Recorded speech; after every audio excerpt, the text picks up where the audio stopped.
बिस्मिल्लाहिर्रहमानिर्रहीम। नाज़रीन अस्सलाम वालेकुम वरहमतुल्लाहि वबरकातुहू। मैं हूँ राना साबिर अली, आप देख रहे हैं आम आदमी न्यूज़ पाकिस्तान। तो आज बात करेंगे गुस्सा गुस्सा पे कैसे काबू पाया जा सकता है, हाउ टू कंट्रोल एंगर। इस पे बात करेंगे। मिसल मशहूर है, गुस्सा बहुत समझदार है, इतना ज़्यादा समझदार है कि हमेशा आपसे कमज़ोर पे आता है, आपसे बड़े पे गुस्सा बिल्कुल नहीं आता। तो इसलिए जो गुस्सा है वो वाकई समझदार है। तो इसकी तफसील में मैं आपको बताता हूँ। इससे पहले कि तफसील में जाए, आपसे गुजारिश है कि इस चैनल को आपने अगर सब्सक्राइब कर लिया तो अच्छी बात है, अगर नहीं किया तो आपसे गुजारिश है इसको सब्सक्राइब कर लें, बेल आइकन को भी दबा दें, और अच्छा लगे तो लाइक कीजिएगा और ज़्यादा से ज़्यादा लोगों तक शेयर करें ताकि ज़्यादा से ज़्यादा लोगों तक हमारी आवाज़ पहुँच सके। ये वाकई सही बात है। गरीब मुलाजम पे मालिक को बहुत गुस्सा आता है, लेकिन वही मुलाजिम जो हाजिर है पुलिस अफसर के सामने हो, किसी ताकतवर के सामने हो, तो वो कांप रहा होता है, उसको गुस्सा नहीं आता। जो मर्जी वो कहते रहें, जो मर्जी डांटते रहें, तो खामोशी इख्तियार होता है, उस वक्त गुस्सा खत्म हो जाता है। बाकी गुस्सा समझदार है, हमेशा आपके से कमज़ोर पे आता है। तो याद रखें, पहलवान वो नहीं है, बड़ा आदमी वो नहीं है जो किसी को पछाड़ दे, किसी को गिरा दे, किसी को दबा दे। पहलवान और मजबूत वो शख्स है जो अपने गुस्सा को कंट्रोल कर ले, उस पर कंट्रोल हासिल कर ले। तो गुस्सा आता कैसे? जब गुस्सा आ जाता है ना आपसे कमज़ोर पे, होता क्या है कि आपका जो ब्लड सर्कुलेशन है आपके दिमाग की तरफ, वो अब नॉर्मल हो जाता है, बढ़ जाता है। जब अब नॉर्मल ब्लड प्रेशर आपके दिमाग को सप्लाई हो रहा होता है, उस वक्त आपका दिमाग भी नॉर्मल नहीं होता। तो उस वक्त जो फैसले होते हैं वो गलत फैसले होते हैं। कोई अपनी वाइफ को तलाक देता है, कोई किसी को गोली मार देता है, कोई किसी को गाली दे देता है, कोई ना कोई ऐसा काम करता है बाद में पछतावे का बायस बनता है। पछतावा इटसेल्फ एक बीमारी है।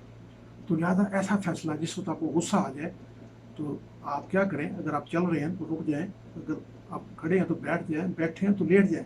यानी change the state of your body, अपनी जो जिस्म की हालत उसको बदलने से क्या होगा कि आपका जो ब्लड प्रेशर दिमाग की तरफ नॉर्मल हो जाएगा और आपका दिमाग नॉर्मल हो जाएगा। उस वक्त आप फैसला करेंगे तो इंशाल्लाह वो सही फैसला होगा। अगर घर में झगड़ा हो गया तो वहाँ से निकल जाए थोड़ी देर के लिए, आप वापस बाहर चले जाएंगे, घूम फिर के आए, चहलकदमी के आए, उस वक्त तक आपका ब्लड प्रेशर नॉर्मल हो जाएगा। तो इंशाल्लाह ताला कोई मुश्किल नहीं। याद रखें, जब हम गलती करते वक्त शर्माते नहीं हैं तो हमें माफ़ी मांगते भी शर्माना नहीं चाहिए। अगर आपसे गलती हो ही गई है तो फ़ौरन उसको एक्सेप्ट करें कि मुझसे गलती हो गई है, मुझे माफ़ कर दे। माफ़ी तलाफ़ी हो जाएगी तो आपके दिल से कदूरत निकल जाएगी और आपस में नफरत नहीं पैदा होगी, मोहब्बत पैदा होगी। तो याद रखें, कुछ लोग क्या करते हैं, अपनी वाइफ को बिला वजह डांटते रहते हैं। वो बर्दाश्त करती है बच्चों के लिए, अपना घर आबाद रखने के लिए, लेकिन एक हद होती है हर बात की। आहिस्ता आहिस्ता वो नफसियाती मरीज हो जाती है, वो चिड़चिड़ापन की शिकार हो जाती है। तो लिहाजा इससे बचने के लिए अंडरस्टैंडिंग पैदा करनी चाहिए। एक दूसरे को सुनो, एक दूसरे से अंडरस्टैंडिंग बनाओ। क्या चीज़ खामद पसंद नहीं करता, क्या बीवी पसंद नहीं करती, उस चीज़ को आप डिस्कस ही ना करें। तो इस तरह से आप फसाद से बच सकते हैं। इसी तरह आपका मुलाजम है, ठीक है, आप उसको पे करते हैं, लेकिन वो काम का पे करते हैं, लेकिन बिला वजह बेइज्जती करना, डांटना, उसकी तो आप पेमेंट नहीं कर रहे। तो लिहाजा आप अपने मुलाजमों से काम लें, प्यार से, मोहब्बत से, और उनकी भी सुन लें, बिला वजह बेइज्जती ना करें। उसका क्या असर होगा? बात को देखा है कि मुलाजम बहुत सख्त रद्द-ए-अमल ज़ाहिर करते हैं, कुछ लोग तो कत्ल गारत पे उतराते हैं। तो लिहाजा अपने मुलाजमों को इंसान समझें और उनको अपने बच्चों की तरह समझें, तो आपको ज़्यादा काम करके देंगे। मोहब्बत से पेश आएं। और इसी तरह घर में बच्चों के साथ बच्चों को टाइम दें। घर में आके आप बड़ा मैनेजर ना बने, बिजनेसमैन ना बने, घर में आके नॉर्मल बच्चों को टाइम दें, बीवी को टाइम दें, उनसे गपशप लगाएं, उनके साथ अच्छी चीज़ें डिस्कस करें। यानी घर को घर बनाएं, दफ्तर ना बनाएं, और वहाँ पे सख्ती से पेश ना आए। तो जब आप अंडरस्टैंडिंग घर पे रखेंगे तो आप भी नॉर्मल रहेंगे, आपकी सेहत भी अच्छी रहेगी, आपका इम्यून सिस्टम भी अच्छा होगा। जब आप स्माइलिंग चेहरे से लोगों से मिलेंगे, घर में मिलेंगे सबसे। तो मैं आपको मिसाल देता हूँ कि मेरी शादी हुई थी 1975 में, तो अब तक कभी हमारी लड़ाई झगड़ा नहीं हुआ। तो जब कभी कोई बात मुझे नागवार गुजरती है तो मैं खामोशी इख्तियार करता हूँ, बोलना बंद कर देता हूँ। तो वो समझ जाती है, वो बजाय बच्चों के हाथ खाना भेजने के वो खुद खाना लेके आती है, और वो समझ जाती है, वही चीज़ वो फिर नहीं दोहराती। यानी मार कुटाई कोई हल नहीं है, गाली गलौज कोई हल नहीं है। ये पढ़े लिखों का या बादशाह लोगों का शेवा नहीं है कि गाली गलौज करें, मार पिटाई करें।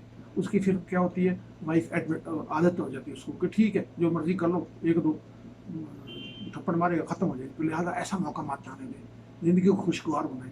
औलाद के सामने अगर आप मार कुटाई करेंगे, गाली गलौज करेंगे, तो वो बच्चे भी वही सीखेंगे, बाहर जाके वही कुछ करेंगे। जब करेंगे तो बददुआएं वालिदैन को। अगर बच्चे अच्छी तरबियत है, बाहर जाके अच्छे काम करेंगे, कहेंगे जी इनके वालिदैन अच्छे हैं जिन्होंने इनको अच्छी तरबियत दी है।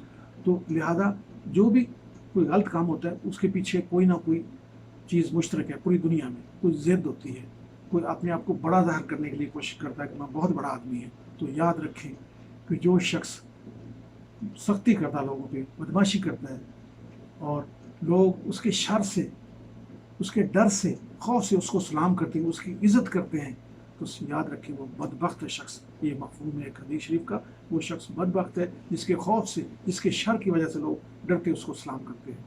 अस्सलामु अलैकुम व रहमतुल्लाहि व बरकातुहू।